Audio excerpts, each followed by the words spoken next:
A few weeks ago, I did a video on 10 haunted places in New Orleans. During my research for that video, I came across a place called the Old Ursuline Convent Museum, which I realized later I'd seen on a ghost tour years ago and forgotten about. I'd also heard the story of the casket girls that supposedly lived there back in the 1700s. I was really interested in revisiting this legend, but wanted to save it for its own video. So, here is the story of the casket girls of New Orleans.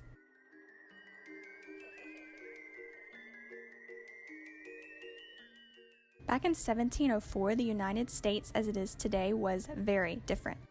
I mean, it wasn't even called the United States yet, so that should tell you something. The few cities that existed, mostly along the coast, were very newly established, and most of the colonists at the time were men. Obviously, this was an issue because these men didn't come all the way from England just to die out within the first few generations. They needed wives. At first, the city recruited potential mates for these men within their actual boundaries, looking to jails and brothels for women. Needless to say, these women did not make good wives for the largely religious colonists, so they had to look elsewhere. Over the years, plenty more people than just the original colonists had been sent over to populate the New World. Many were convicts or prostitutes and made the journey against their will.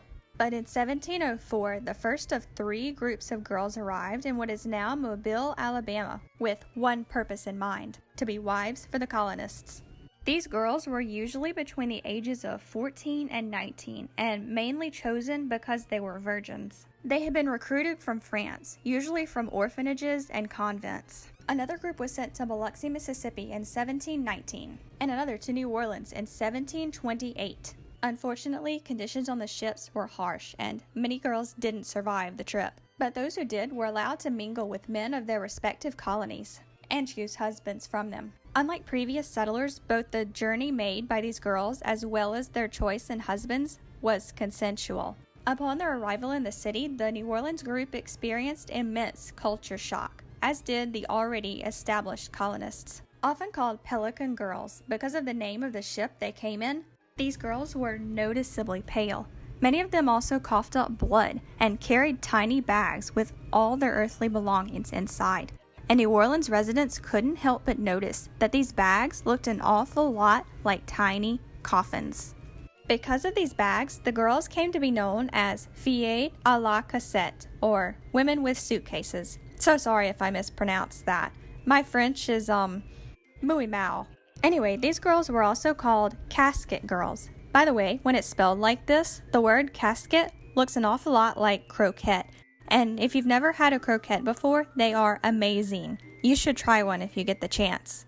Anyway, the word casket was also spelled casket, so these girls have most notably been known as casket girls. The year before the casket girls came to New Orleans, a group of nuns had arrived. These nuns established a school that housed the casket girls as they looked for husbands. When the nuns' Ursuline convent was opened in 1734, the girls were moved to the 3rd floor as they continued their search. The nuns would also often arrange marriages for the girls, maybe if they couldn't find husbands on their own. But New Orleans residents were leery of the casket girls. Unlike most houses in the city, the windows of the convent's 3rd floor were shuttered and nailed shut, and after the girls' arrivals, the death toll in the city doubled. Pale skin, coffin-shaped bags, high death tolls, tightly closed and nailed shutters in a city that rarely had them. To New Orleans, it was obvious that the casket girls must be vampires. Like I said in my Haunted Places video, New Orleans is known as a hub for all things paranormal. Countless ghost tours are available to tourists, and several people and websites have named it the most haunted city in the country. So it's no surprise that legends like this would spring up from locals' encounters with the girls who were, from their perspective, strange. But the reality for the casket girls wasn't so exciting. Many of the girls had trouble finding husbands, if they lived long enough, before succumbing to yellow fever or tuberculosis. The ones who did marry often didn't see their husbands for long periods of time, since many of them were fur trappers or traders, careers that required a lot of travel. According to legend, the King of France grew tired of so many of the girls failing to find husbands and having to resort to prostitution, so he ordered them to be brought back home. But once the nuns got up to the third floor of the convent to get the girls, they were gone. They looked everywhere for them, but the windows had been sealed shut the whole time. This is when the vampire legends really kicked into high gear. Interestingly though, the legends say the girls are still on the third floor of the convent, trapped inside with nails blessed by the Pope. So why couldn't they be found when the nuns came to take them away? Did they come back at some point? Were they trying to hide because they didn't want to go back to France? Or is this a contradiction in the story? I'll let you decide that for yourself. In 1978, 2 paranormal investigators allegedly visited the convent to see if the legends were true. They were kicked off the property for loitering, but returned anyway to stay the night and see what happened. As they slept, security cameras showed the windows opening and shutting several times before they stopped working altogether. The next morning, the bodies of the investigators were found on the property, ravaged and drained of blood.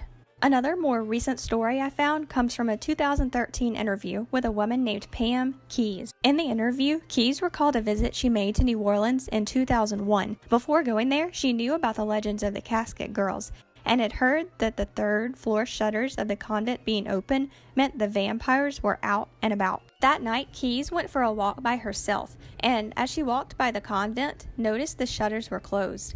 But on her way back to the hotel, she walked past the convent again, and the shutters were wide open. But the Casket Girl legends have more holes in them than Season 8 of Game of Thrones.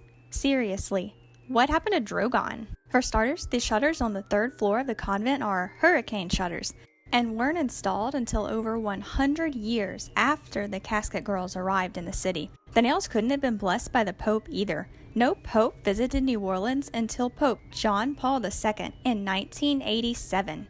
And the girl's paleness can be easily explained due to disease and being below deck on a ship for so long. Some of them contracted tuberculosis on the ship and may have still been infected upon their arrival in New Orleans, which would explain why they were coughing up blood.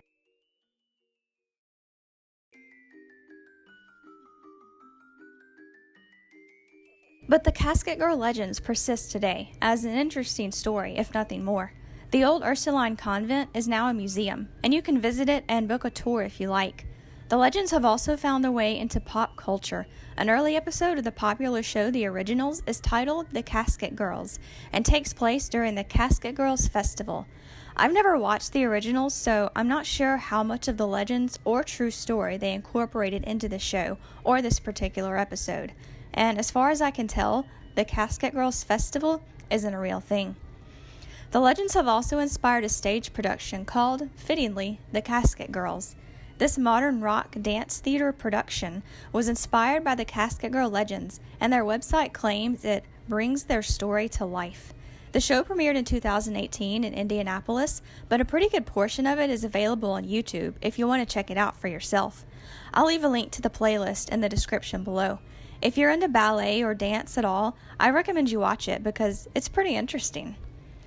So, what do you think of the Casket Girls of New Orleans? Do you think they're really vampires still trapped in the old Ursuline convent?